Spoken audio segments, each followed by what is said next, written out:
साल था 1922 और एक बहुत ही बड़ी ग्रेट एम्पायर टूट कर रही और ये ग्रेट एम्पायर ऐसे टूटी कि एक एस्टिमेट के मुताबिक आज के 40 मुल्कों को मिलाया जाए तब जाकर वो उस जमाने की एक ग्रेट एम्पायर के बराबर होगी, जिसे कहा जाता है उस्मानिया सल्तनत, द ग्रेट ऑटोमन एम्पायर। लेकिन आखिर उस्मानिया सल्तनत के साथ ऐसा क्या हुआ था? 1914 से 1918 के दरमियान दो बहुत ही बड़ी पावर्स की आपस में लड़ाई हो गई थी, जिसमें रशिया, ब्रिटेन और फ्रांस एक तरफ थे और धीरे धीरे बाद में यूएसए, इटली, सर्बिया, जापान और बहुत सारे मुल्क एक तरफ आ गए, जिसे एलाइट पावर कहा गया। और दूसरी तरफ थे जर्मनी, ऑस्ट्रिया हंगरी और ऑटोमन एम्पायर। और धीरे धीरे बल्गेरिया भी इसमें शामिल हो गया, जिसे कहा गया सेंट्रल पावर। अब वीडियो को पॉज कीजिए और आप खुद सोच कर देखिए दोस्तों, जब इन दो बड़ी पावर्स की आपस में लड़ाई कर दी जाए तो आखिर जीत किसकी होगी?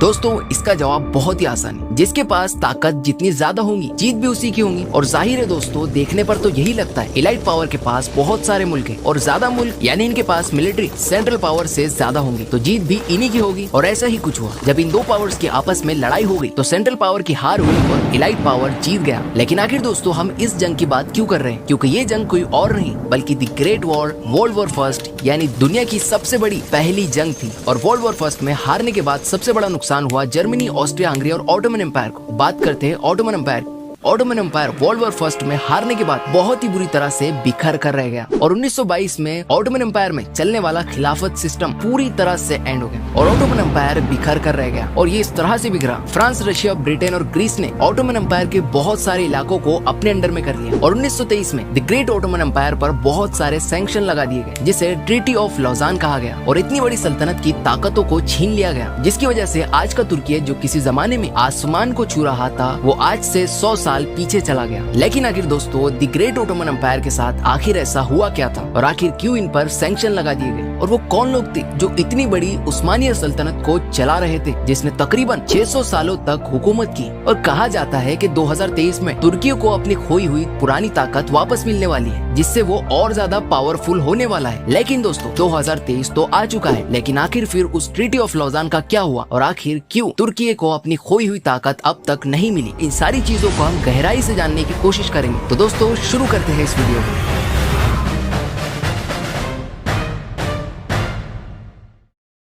दोस्तों आज हम बात करने वाले हैं एक बहुत ही बड़े ग्रेट एम्पायर की, जिसे कहा जाता है द ग्रेट ऑटोमन एम्पायर, जो कि पूरी वर्ल्ड की हिस्ट्री में सबसे पावरफुल एम्पायर की लिस्ट में आता है। बात है 1300 के दशक की, जब एक तरफ थी ईस्टर्न रोमन, जिसे बाइजेंटीन एम्पायर भी कहा जाता है, जो कि क्रिश्चियनिटी को फॉलो किया करते थे, जिन्हें ऑटोमन्स सलीबी लोग कहा करते थे, जो कि धीरे धीरे डिक्लाइन कर रहा था। और दूसरे ही साइड था सल्जूक एम्पायर, जो कि मंगोल्स द्वारा डिस्ट्रॉय कर दिया गया था। और जब सल्जूक एम्पायर टूटा तो वहाँ पर एक रीजन बच गया, जिसे अनातोलिया कहा गया। और ये वही अनातोलिया है जो आज का मॉडर्न तुर्की माना जाता है। उस समय अनातोलिया में छोटे छोटे तुर्क कबाइल मौजूद थे और इन्हीं तुर्क कबाइल के ज्यादातर लोग अपने आप को जंगजू कहा करते थे, यानी कि जंग में लड़ने वाले। लेकिन इन अलग अलग छोटे छोटे तुर्क कबाइल में बटे हुए लोगों को किसी भी सेंट्रल पावर द्वारा कंट्रोल नहीं किया जाता था। लेकिन फिर आगे चलकर इन्हीं में से एक लीडर खड़ा होता है, जो कि एक बहुत ही बड़ा तुर्किश एम्पायर खड़ा कर देता है, जो कि 3 बर्रे आज़मों तक फैलने वाले इस ग्रेट एम्पायर की बुनियाद बना। इतने बड़े एम्पायर को खड़ा करने में ऑटोमन्स की पूरी हिस्ट्री में 4 बड़े लीडर्स का नाम आता है, जैसे उस्मान, ओरहान, मुराद वन, बायजीद वन। और इसी पूरी ऑटोमन एम्पायर की हिस्ट्री में सबसे सक्सेसफुल लीडर माना जाता है उस्मान गाजी को। गाजी इस शब्द का मतलब होता है फाइटर्स ऑफ इस्लाम, यानी इस्लाम के लिए लड़ने वाले। ऑटोमन्स अपने इस पूरे सिस्टम को बड़े ही हाईली स्ट्रक्चर्ड तरीके से चलाया करते थे। ऑटोमन्स अपने द्वारा कॉन्कर किए गए इलाकों को, यानी अपने द्वारा जीते गए इलाकों में रहने वाले लोगों से बहुत ही अच्छे तरीके से बर्ताव किया करते थे, क्योंकि ऑटोमन्स ज्यादा से ज्यादा लोगों को अपने साथ जोड़ने में बिलीव करते थे। हमने देखा कि ऑटोमन्स इस्लामिक लॉज को फॉलो किया करते थे, यानी ये पूरा Islamic state the great Ottoman empire शरिया कानून के हिसाब से काम किया करता था और इस्लाम में गवर्नमेंट चलाने से लेकर जंग करने तक तमाम उसूलों को बहुत ही अच्छी तरीके से डिफाइन कर दिया गया है। जैसे कि इस्लाम के मुताबिक इस्लाम जंग को पसंद नहीं करता, लेकिन अगर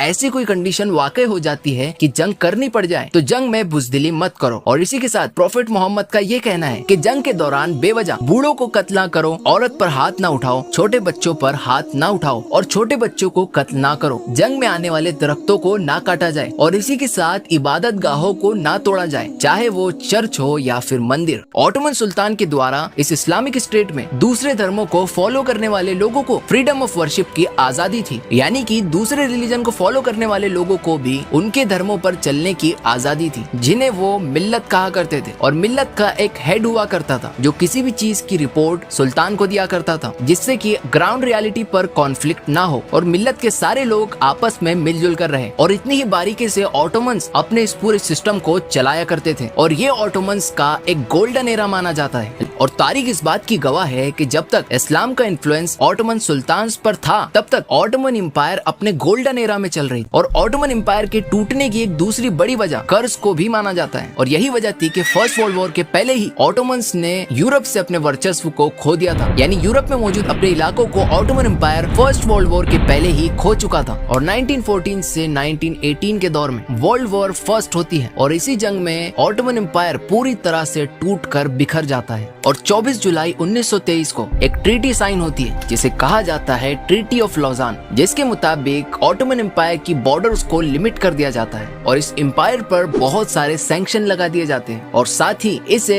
इस्लामिक स्टेट से एक सेक्युलर स्टेट का दर्जा दे दिया जाता है। और वो इसलिए क्योंकि यूरोप और बाकी एंटी इस्लामिक कंट्रीज के सामने सबसे बड़ा डर था खिलाफत सिस्टम और ऑटोमन एम्पायर उस जमाने की सबसे बड़ी सुपर पावर हुआ करती थी। इसीलिए ऑटोमन एम्पायर को हराने के बाद सबसे पहले इस ट्रीटी के द्वारा उसे एक इस्लामिक स्टेट से एक सेक्युलर स्टेट में कन्वर्ट कर दिया जाता है, क्योंकि ये कंट्रीज जानती हैं कि एक खलीफा क्या चीज होती है। क्योंकि खिलाफत सिस्टम एक ऐसा सिस्टम है जो इनके बीच की सबसे बड़ी रुकावट है, क्योंकि वो जानते हैं कि इस्लाम में खलीफा की क्या अहमियत होती है। खलीफा के एक इशारे पर सारे के सारे मुस्लिम नेशंस उसके पीछे आकर खड़े हो जाते हैं और इसीलिए तो बाकी कंट्रीज ने सबसे पहले इस सिस्टम को कमजोर करने की कोशिश की। इसीलिए तो ऑटोमन एम्पायर को हराने के बाद इस्लामिक स्टेट से एक सेक्युलर स्टेट का दर्जा दे दिया। और अक्सर हमने ये भी सुन रखा है कि ब्लैक सी और मरमरा सी को मिलाने वाली एक बॉस्फोरस स्टेट जो कि एशिया और यूरोप के दरमियान मौजूद है और 2023 के बाद यानी इस मुआहदे के खत्म होने के बाद तुर्की इससे टैक्स वसूल सकेगा। लेकिन आइए दोस्तों आपको इसके पीछे की पूरी सच्चाई बताता हूँ। बॉस्फोरस स्टेट जो कि एशिया और यूरोप के दरमियान में मौजूद है, जो कि तुर्की को दो अलग अलग हिस्सों में तकसीम करता है और ये बॉस्फोरस स्टेट एक नेचुरल स्टेट है। तुर्की ने इसे नहीं बनाया है, ये पहले से ही वहाँ पर मौजूद था। बॉस्फोरस स्टेट मरमरा सी और ब्लैक सी इन दोनों को आपस में मिलाता है। लेकिन दोस्तों तुर्की की हिस्ट्री में तुर्की ने एक दफा ये क्लेम किया था कि वो बॉस्फोरस स्ट्रेट से गुजरने वाली शिप्स पर टैक्स लगाने वाला है, लेकिन उस समय की बड़ी बड़ी ताकतों ने उसे रोक दिया और 1936 में तुर्की के साथ बैठकर एक समझौता हुआ जिसे मॉन्ट्रेक्स कन्वेंशन कहा गया। इस समझौते के मुताबिक तुर्की किसी भी इंपोर्ट एक्सपोर्ट करने वाली शिप पर टैक्स वसूल नहीं कर सकता। हाँ, अगर उसे टैक्स वसूल करना ही है तो ऐसे जंगी जहाज जो जंग के लिए जा रहे हो,